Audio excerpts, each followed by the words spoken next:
You are okay, very clear. Our discussion is on clarifying man's vision. We are all men, young or old, and our vision biblically is similar.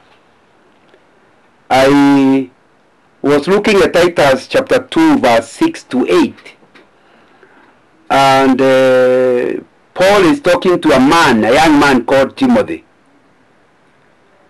and he's being told that young men or even older men, number one of the, if you really want an ideal man, the vision of ideal man is a person who is self-controlled.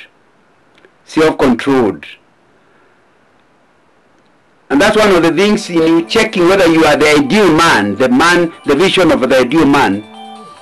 You'll be able to say clearly whether you are self-controlled. Let me suggest 3 things why self-control is so important. Number 1, men, generally speaking, are stronger than women. And because they are stronger than women, if a guy is not self-controlled, the wife will say something that provokes him, and he will do something he regrets later. I heard of this other friend of mine who got so annoyed, he beat up his wife and ended up driving her to Nairobi hospital, and he paid very heavy bills. And yet he is a man who claims to be born again.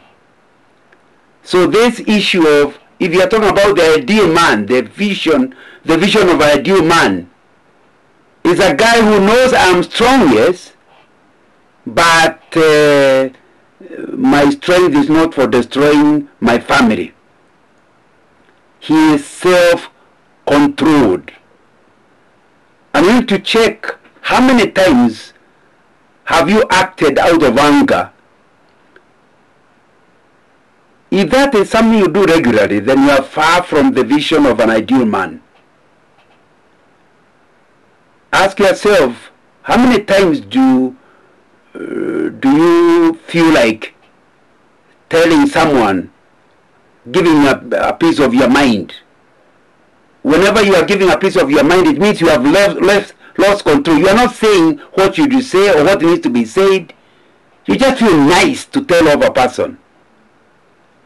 If you are that kind of a person, you have lost self-control. So the first thing is, understand you are a stronger man. Because you are stronger, you dare not use your strength on others. So self-control means whatever you do, you are responsible for it. You don't do something, oh sorry, I never meant to do that. No. Whatever, a self-controlled man, whatever they do, good or bad, they never use an excuse of, I should not have done it, I didn't mean to do it. Because everything they do, whether good or evil, they are responsible for what they do. Number 2, on this self-control, is that man is the head of the family. Because he is the head of the family, he has certain authorities, which if not having control, he can misuse very easily. Your wife asks you where you have come from, and you remind him, but I'm the head of the home. Being the head of the home does not give you a right to give your family a scare, wondering where you are, and you're not telling them, especially in the days when we have mobiles. And if yours is not working, you can ask somebody to send an SMS to your wife to say where you are or why you are late. But you see, you are the head of the family, so you say. My friend, if you have to keep reminding people you are the head of the family, chances are you are not acting ahead. You have not earned the right to be the head. So you are having to force it. So the reason you need self-control is so that you don't misuse your power. The power that you have been given by the Bible to be in charge of your family. Thirdly, you need to be self-controlled because your family can end up paupers. Self-control is the one that allows people to live within their means. That means their children may be wanting to go to Mombasa, and they feel like other children have gone, why not us? But if you are self-controlled, you will not allow the emotions of your children or your spouse to make you use money you don't have in December only to have no school fees in January.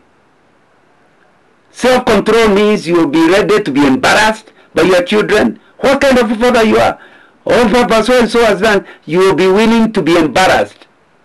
But do not take your family into debt because you are self-controlled. That's what we are talking about when we are talking about this ideal man. And my prayer for myself and for you, whatever age, is that you hear what Paul is telling Timothy. Men must be self-controlled. The ideal man is self-controlled. Number two, the ideal man lives his life as an example by doing what is good. He is conscious that the way he thinks, the way he talks, the way he conducts himself must all be something you will not be embarrassed if others copy. You must always ask yourself, if a camera has been hidden in the room and somebody ends up posting that video on social media or during the 9 o'clock news, would you be embarrassed? Would you want other people to be like you? Paul is telling Timothy, an ideal man sets an example by doing what is good. You know, the interesting thing is, you sometimes think that you know who is following you and who is not, and they don't.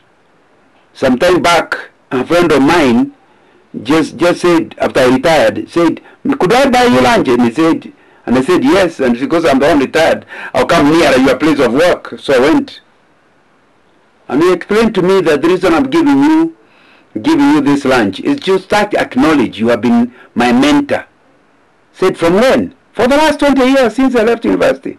Been following you, I go for your meetings, I read your books, you have been my mentor. And I said, and of course I've met him a number of times, and I said, I wish he was following me because then I would have behaved better. Now unfortunately you may know that one, you don't know the next one, you don't know another one.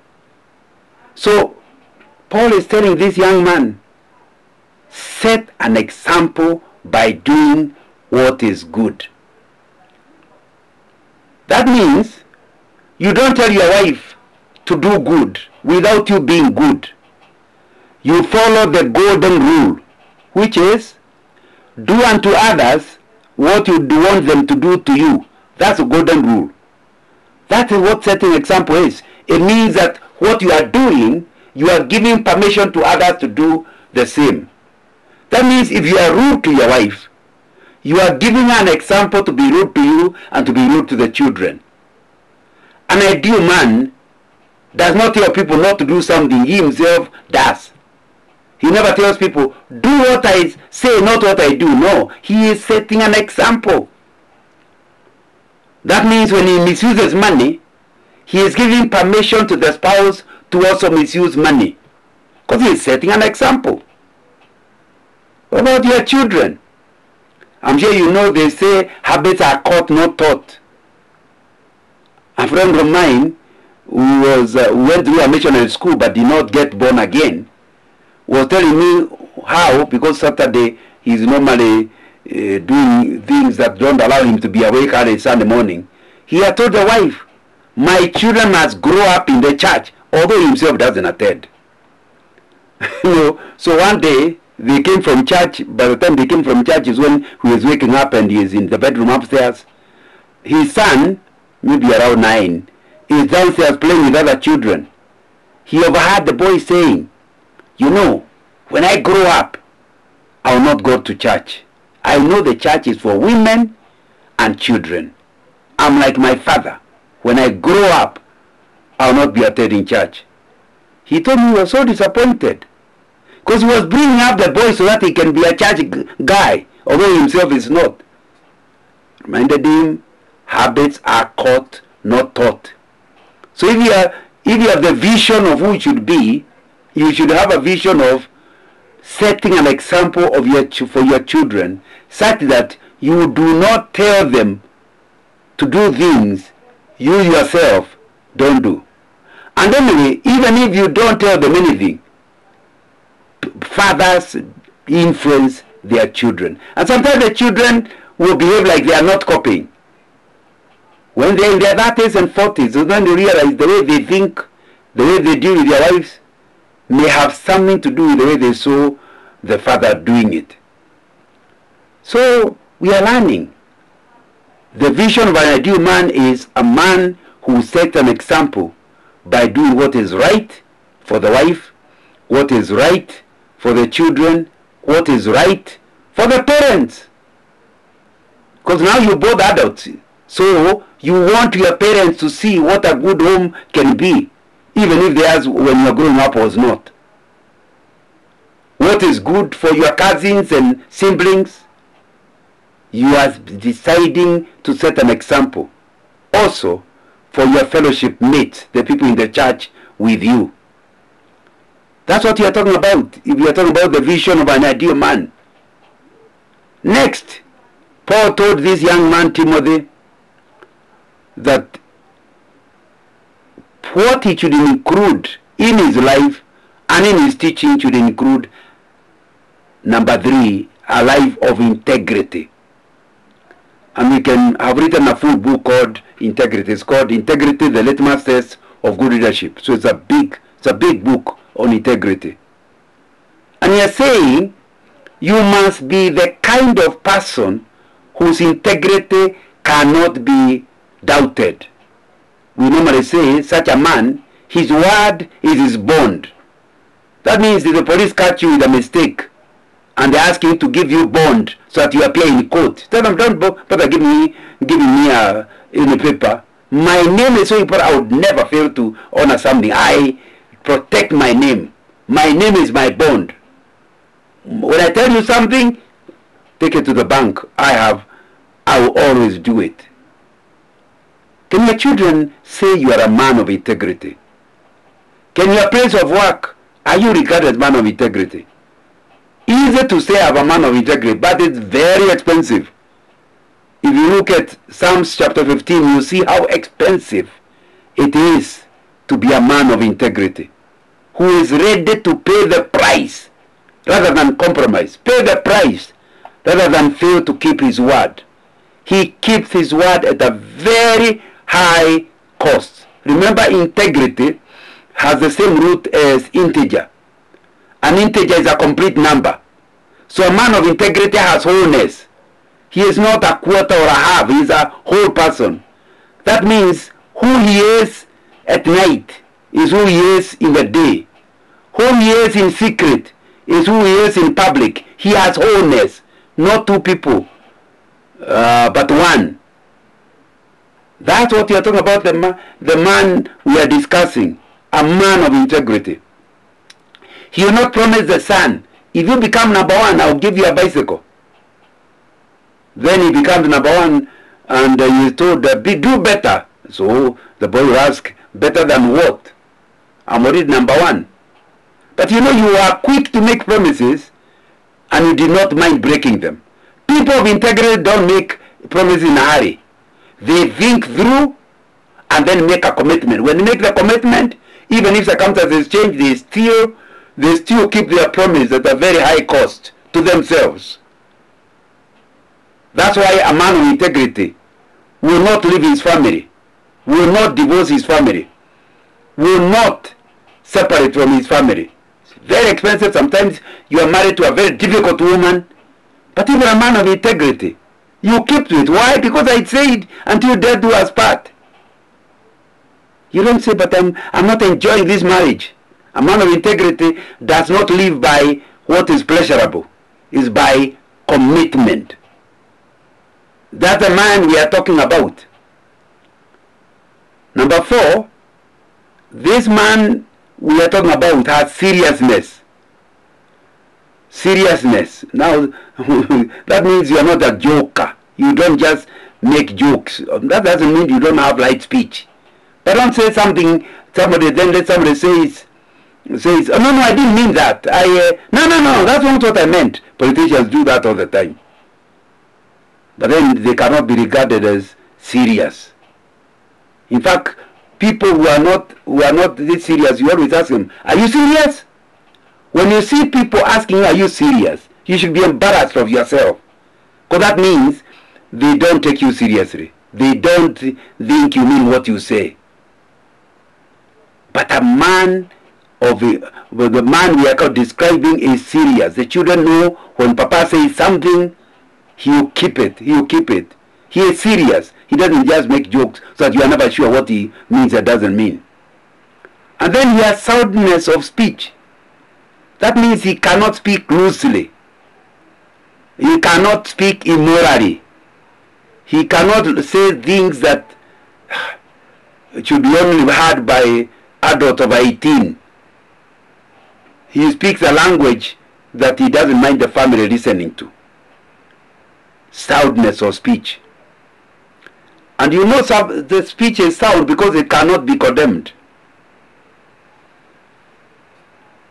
You know, according to Paul, men like that, they will still have people who oppose them.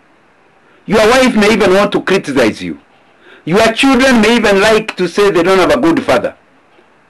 But those who oppose such a man end up being ashamed. Because finally, they are told, so he's a very bad man. What did he do? They have nothing bad to say about such a man. I am not that man. I'm still praying and seeking God's help to be this man. But our discussion today is to create the standard, the vision of the man. And then ask ourselves, can we seek the Holy Spirit to help us to be such men? You know, but the issue of men, the average men, are not like that. In Australia today, 80% of suicides are men. And suicide is the leading cause of death for men under the age of 44. These people have no self-control. He has had difficult circumstances and feels the best thing is just commit suicide. And by the time you commit suicide, you are showing you have lost control. Because the man with the self-control knows this is not comfortable, but I will stay. So they don't look for a way out by committing suicide or taking drugs or taking alcohol. You know, I'm under such pressure, I must take a little wine. No. This is what men do. And some Christians, even men, take a little wine. You know, these usual men I'm talking about are more vulnerable to various disorders in all ages across the lifespan. They engage more health risk behaviors, but less help seeking. In other words, the way they run their life, they don't run healthy lives. And even when they need help, they don't. They don't go to see the doctor. They don't go for any counseling. They think, I am a man, I can make it. That's the usual man. And they are less likely to have strong and supportive social networks. Because they don't keep friends. They don't want to be open to friends. This is the usual man, not the ideal man. You know, these usual men wonder what a man is all about. In the culture at large, confusion and shame abound as to who is a man. Being a man is frequently communicated as an identity not to embrace, but to apologize for. Oh, you are a man. In fact, I hear some children are told when they say, oh, my father is coming to pick me. Oh, you have a father. Sorry. Well, the implication is that when you are brought up by a single woman, you will be better off than having any man in your life as a child. In the media, men are accused of male privilege. In other words, they behave like they have a privilege. The male privilege refers to the tendency of men to allow and expect women to take an unequal division of labor, responsibility and self-denial. In other words, you don't feel embarrassed about your wife taking all responsibilities. Your job is to arrive home, put your legs on a chair and watch TV without feeling guilty at all. You're always running with the children and running at the kitchen and running to give you food, and you both came from work. That's what you call male privilege. That is not an ideal man.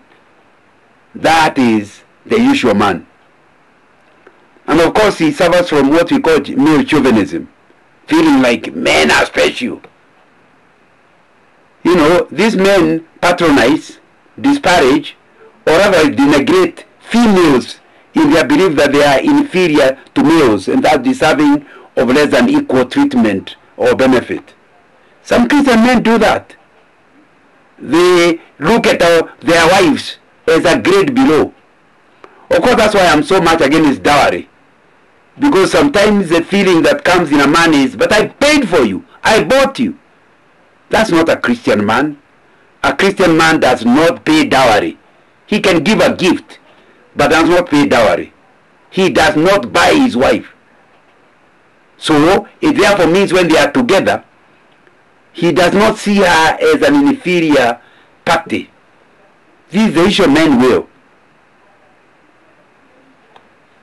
You know, I continue to discuss about this wondering of who is a man because of the issue of man.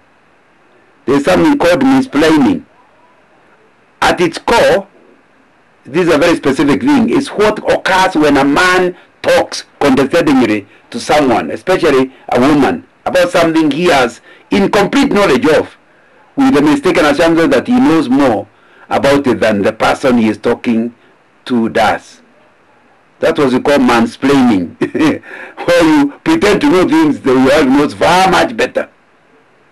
So she just realizes you are a fool, and she doesn't know how to tell you. And of course, in the process, you suffer from misogyny, which refers specifically to hatred of women. Here, the word is formed from the Greek roots misein, to hate, and gein, a woman. Each of these roots can be found in other English words, both common and obscure. Are you suffering from that? Then you are not the ideal man we are talking about. You are suffering from misogyny. You know, men reason for the world's problems. A friend is currently enrolled in a gender studies class at university, and he told me, not me but the person I'm quoting, that in every class the lecturer provides the same reason for the world's problems. What is it? Men. Few even the role models of what real men actually look like can be found. So according to this lecturer, all world's problems are caused by men politicians, men professionals, men husbands, whatever. As recently as just 2 generations ago, family laws were straightforward. Men went to work and women stayed home. Unfortunately, this is no longer the case. This opposition of the past may sound quaint to some and will no doubt infuriate others. Women will not even want to be regarded like that. But the reality is that lines of responsibility have become blurred and family life is more complex than ever before. So you have people, some of them may be listening to me, who want to behave like their grandfather, yet their grandmothers who stayed home, and so the men went to look for work, came back and ate. So here is a woman who may even be earning more money than her husband, but the husband wants to treat her like she is that grandmother of 2 generations ago. Men have greater demands on their time is a claim. For all the talk of flexible workplaces, however, most men with children need to work later to compensate for the hours missed while doing school drop-off or heading to school, swimming carnival. Yeah, once you are a father, you cannot expect to be promoted at the same speed without your children suffering. This juggling of responsibilities comes at a time of unprecedented job instability. Today, man might have an average of 17 different employers in a lifetime, and maybe change 5 careers. So you can see, the ideal man is a man, we said, available to his family, setting an example. But then the kind of work you are doing, you are threatened with firing any time. So you tend to forget your family in order to be in order to keep the job. And the argument is, but they need the job. What do they eat? What about the issues of time? To exercise more? Do you have time for that? The ideal man will create time to do physical exercise and spiritual exercise. The ideal man will even get time to increase his education, or to be more involved at the school of his son or sporting club. They will have time to serve more, attend more events, read the Bible more often. And when we talk about reading the Bible more often, it is the threefold way of reading the Bible. You must be reading the Bible yourself, but you still must create time to read the Bible with your wife, and you still must create another time with your children.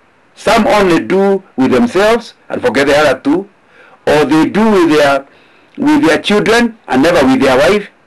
And the three are totally different times. So you need to create enough time to be able to do all the three as a way of doing spiritual discipline, spiritual exercise. But you also need more time to be involved in the community, your neighborhood, so that you can share the gospel with your community. All that is time required of man. Certainly, men have greater demands on their time, and in the process, they risk burnout. So that's why their marriage will suffer, because by the time you're getting burnout, you are irritable, and all as many things go wrong. Maybe you are talking about a zero-sum game. To succeed in one area leads to fail in another area. Yet success is succeeding in all areas. Men are burdened by exhausting, nagging guilt, because they know they are not living to the ideal man, that they are simply not doing enough. Whether we are talking about man as a husband, man as a father, man as a friend. Have you failed your friend? Do they say you are not available? Man as a neighbor, man as an employee. What about man as a Christian witness, winning people for the Lord? All that are on the ideal man. No, all that said about the issue of man, men have another problem. Women seem to manage their sex better than men. They are crippled by sexual temptation. Temptation to sin existed long before the internet, let's admit. But this age of constant connectivity makes, especially sexual sin, an ever-present threat. You just need to touch the thing, and what I've discovered is that you don't have to be looking for pornography. You just touch, and I don't know who tells them, they just put it in front of you. You have to find a way of deleting it or leaving it or moving to the next. But you've already seen. That's what men are going through. Sexually explicit content is everywhere and all the time. So that's a new thing that is a pressure on the issue man. The ideal man knows how to turn off the TV, how to run away from pornography. But the trouble is, those are not the only problems. The drive to achieve is a man game. They live their life to be achievers. So they can forget almost anything in order to become achievers, including their spiritual lives. Drive to purchase a house for your family. Doesn't sound a bad idea. If they cannot do this, they feel that they have failed as a man, as a husband, and as a father. Your friends, the ones you left in the university, have already now got a mortgage. But you don't. You have become like a number, so you look down on yourself Or when your wife asks you a question, you think she's trying to compare you with another man. And there's frustration. Of course, men don't say this out loud, and probably couldn't even articulate it if they were asked. But let's admit it. It's a powerful desire that subconsciously drives too many of the decisions men make. I always say that if you ask somebody, how does success look like? Then when he defines success for you, you now know what will be his priorities. In practice, life's purpose has become little more than home ownership. Is that one of the things driving you? Do you have self-control to say at God's time, I'll get it, I'll save, I'll do everything, but I do not drive everything. God is in charge. So let's go through a number of verses just to see what the word of God is saying. Man is held accountable for family's failure. That needs to be clear to all of us. Look at Samuel chapter 3 verse 15. Samuel lay down until morning and then opened the doors of the house of the Lord. He was afraid to tell Eli the vision. What vision? That Eli the high priest was a failure as a father. And that failure is not really the man himself, but his children. And we need to be aware that the vision, your vision should be to have a family that honors God. In fact, Timothy was told that if they can't manage their family, there is a problem, these men. What about man as a provider? It's your responsibility. Your wife may earn more salary than you, but you must bring something home. 1 Timothy 5:8. Anyone who does not provide for their relatives, and especially for their own household, has denied the faith and is worse than an unbeliever. You can't, remember you talk about the vision of the ideal man. Your family must be provided for. In fact, it must be such that if your wife was to say, let's concentrate because your children are small, you know that you, even on your own salary, you can live as a family. Your wife does not have to work, especially when the children are young. And that's something that the Bible is saying for this vision of a man. This vision of man, an ideal man earns trust of the wife and children. 1 Timothy 3:12 is talking about a deacon must be faithful to his wife and must manage his children and his household well. Faithful to the wife means that the wife does not have to keep checking the phones and other things and smelling the clothes because he thinks the man has other women or tuchungwas or whatever. No, the wife does not have any mistrust because the way he carries himself, he is trustworthy and the children trust him and he provides for them. This man has a helicopter view vision. You know, he is able to see a wider area. Look at Genesis 18:19. All the animals and all the creatures that move along the ground and all the birds, everything that moves on land came out of the ark, one kind after another. Do you realize the helicopter view that Noah had? Helicopter allows you to see forwards and backwards and sideways and below.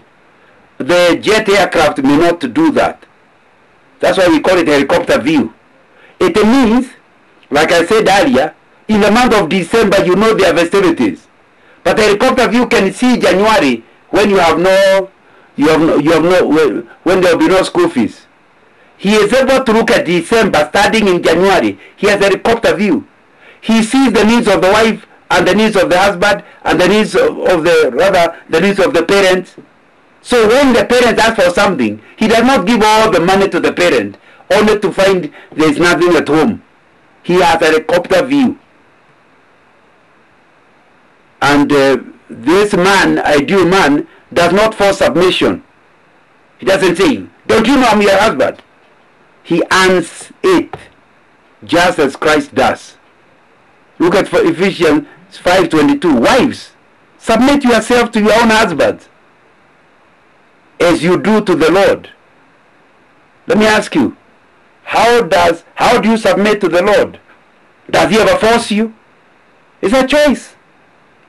until the day of judgment, we come to the Lord and submit to Him willingly. That's what's supposed to be happening with your wife. Now, as the church submits to Christ, so also wives should submit to their husband and everything. That means they submit willingly. They are not forced. An ideal man earns the right. An ideal man meets the emotional needs of the wife. Look at 1 Peter 3, 6 and 7. Like Sarah, who obeyed Abraham and called him her Lord. Verse 7. Husbands, in the same way, may be considerate as you live with your wives, and treat them with respect as the weaker partner, as heirs with you in the gracious gift of life, so that nothing will hinder your prayers. I keep saying this is a very powerful thing, to be told that if you are not able to handle the emotions of your wife, if you are not able to treat her as a weaker vessel, you are not able to accommodate her despite all her weaknesses, you can as well stop praying, because your prayers are hitting the ceiling and coming back. The ideal man is able to accommodate the crying woman, the emotional woman. And of course, he is also able to meet the security needs of the wife and the family. Look at Ephesians 5:28. In the same way, husbands ought to love their wives as their own bodies. He who loves his wife loves himself. After all, no one ever hated their own body, but they feed and care for their body, just as Christ does the church, for we are members of his body. That means he protects. That's what Jesus does for the church. Does your wife suffer from insecurities? And insecurities are not physical, just physical. Some of them is that you are likely to embarrass her before her mother, that you are likely to embarrass her before the pastor, that you are likely to talk behind her back, that you are likely to fail to respect her. And even before you have failed to do anything, she is already afraid. Now, if you can't create the atmosphere that makes your wife feel secure and protected, that I know my husband can never let me down, my husband can never spoil my reputation, there is a problem. You know, the ideal husband meets the self-esteem needs of the wife. You know this proverb, that one story. Her children arise and call her blessed. Her husband also, he praises her. Is that true of you? Because the ideal man is always talking about how great the wife is. She may fail here and there, but that's not for public consumption. What this ideal husband does is to praise her. Of course, if there is a challenge, you can go for counseling, but that's not public. That is a confidential person. Your parents do not hear stories about your wife from you, such that by the time your wife goes to her father-in-law, he already has an opinion of your wife. And of course, according to 1 Corinthians 7, verse 4 says, the wife does not have authority over her own body, but yields it to her husband. In the same way, the husband does not have authority over his own body, but yields to himself. Do not deprive each other except perhaps by mutual consent and for a time, so that you may devote yourself for prayer.